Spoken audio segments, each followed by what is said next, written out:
Halo, selamat datang di Carly After Hour, tempat di mana kamu nggak perlu buru-buru menemukan jawaban, tapi kamu bisa dapat teman untuk berpikir, merasa, dan memahami dirimu sendiri. Kalau kamu lagi dengar ini sebelum tidur, atau mungkin lagi di perjalanan pulang, atau di tengah malam karena pikiranmu belum mau istirahat, semoga menit-menit ke depan bisa menjadi ruang yang nyaman buatmu.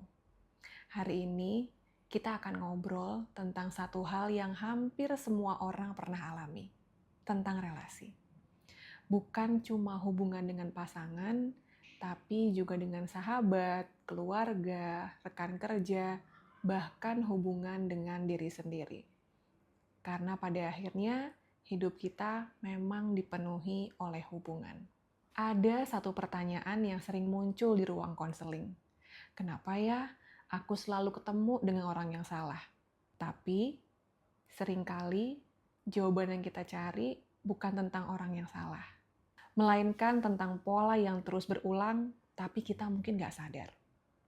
Kadang kita memilih orang yang membuat kita merasa familiar, bukan karena mereka baik buat kita, tapi karena cara mereka memperlakukan kita terasa mirip dengan pengalaman-pengalaman yang pernah kita alami sebelumnya.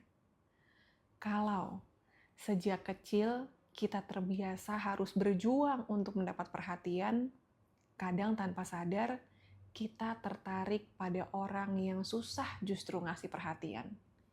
Kalau dulu kita terbiasa harus selalu jadi anak yang kuat, bisa jadi sekarang kita selalu mengambil peran sebagai penyelamat dalam setiap hubungan. Padahal kita juga lelah. Seringkali kita mengira relasi yang sehat adalah relasi yang tidak pernah bertengkar. Padahal bukan itu. Relasi yang sehat tetap memiliki perbedaan pendapat. Tetap aja bisa ada kecewa, ada konflik, tapi yang membedakan adalah bagaimana orang-orang yang terlibat dalam relasi itu bisa menghadapi konflik tersebut. Apakah mereka saling menyerang? Ataukah saling memahami? Atau saling menyalahkan? Atau justru mereka bersama-sama mencari solusinya seperti apa? Karena hubungan yang sehat bukan hubungan yang bebas masalah, tapi hubungan yang aman untuk bisa menyelesaikan masalah. Ada juga orang yang berpikir kalau dia sayang sama aku, dia pasti tahu apa yang aku rasakan. Padahal kenyataannya gak ada manusia yang bisa baca pikiran kita. Komunikasi bukan tanda bahwa hubungan sedang bermasalah. Justru, komunikasi adalah tanda bahwa hubungan sedang diusahakan. Mengungkapkan kebutuhan bukan berarti merepotkan. Mengatakan, aku merasa sedih. Mengatakan, aku butuh ditemani. Atau mengatakan, perkataanmu tadi membuatku terluka. Itu bukan kelemahan, tapi justru keberanian. Lalu ada satu hal lain yang menurutku penting sekali. Batasan atau boundaries. Sayangnya, banyak orang mengira membuat batasan berarti menjauh dari orang lain. Padahal tidak. Batasan bukan tembok. Batasan adalah pintu. Kamu tetap bisa mengizinkan orang untuk masuk, tapi kamu juga berhak menentukan bagaimana mereka boleh memperlakukan kamu. Kamu boleh bilang tidak. Kamu boleh memilih beristirahat. Kamu boleh tidak selalu ada buat mereka. Dan itu tidak membuat kamu menjadi orang yang egois. Kita seringkali sibuk mempertahankan hubungan, sampai lupa mempertahankan diri sendiri. Kita terus berusaha mengerti orang lain, memaklumi mereka, mengalah dari mereka, sampai suatu hari kita bertanya, apakah aku sebenarnya masih mengenal diriku sendiri? Hubungan yang baik seharusnya membuat kita bertumbuh dengan aman, bukan membuat kita kehilangan identitas.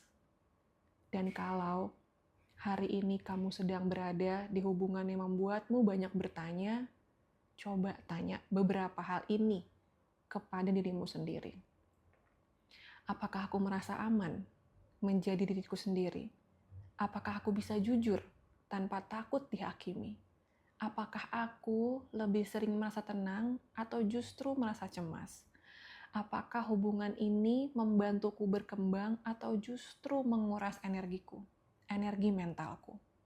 Jawaban dari pertanyaan-pertanyaan itu seringkali jauh lebih jujur daripada apa yang selama ini kita yakini.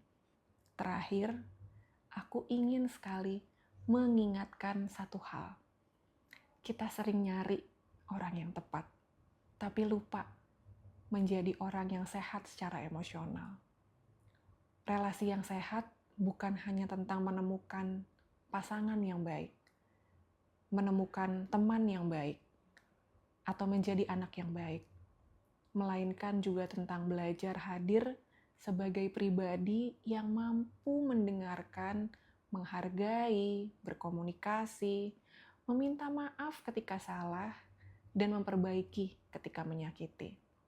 Karena hubungan bukan tentang siapa yang sempurna, tetapi tentang orang-orang yang sama-sama mau belajar.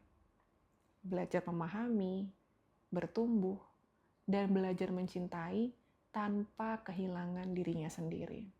Kalau ada satu hal yang bisa kamu bawa setelah mendengar episode ini, semoga ini yang kamu ingat. Bahwa kamu tidak harus mengecilkan dirimu supaya diterima.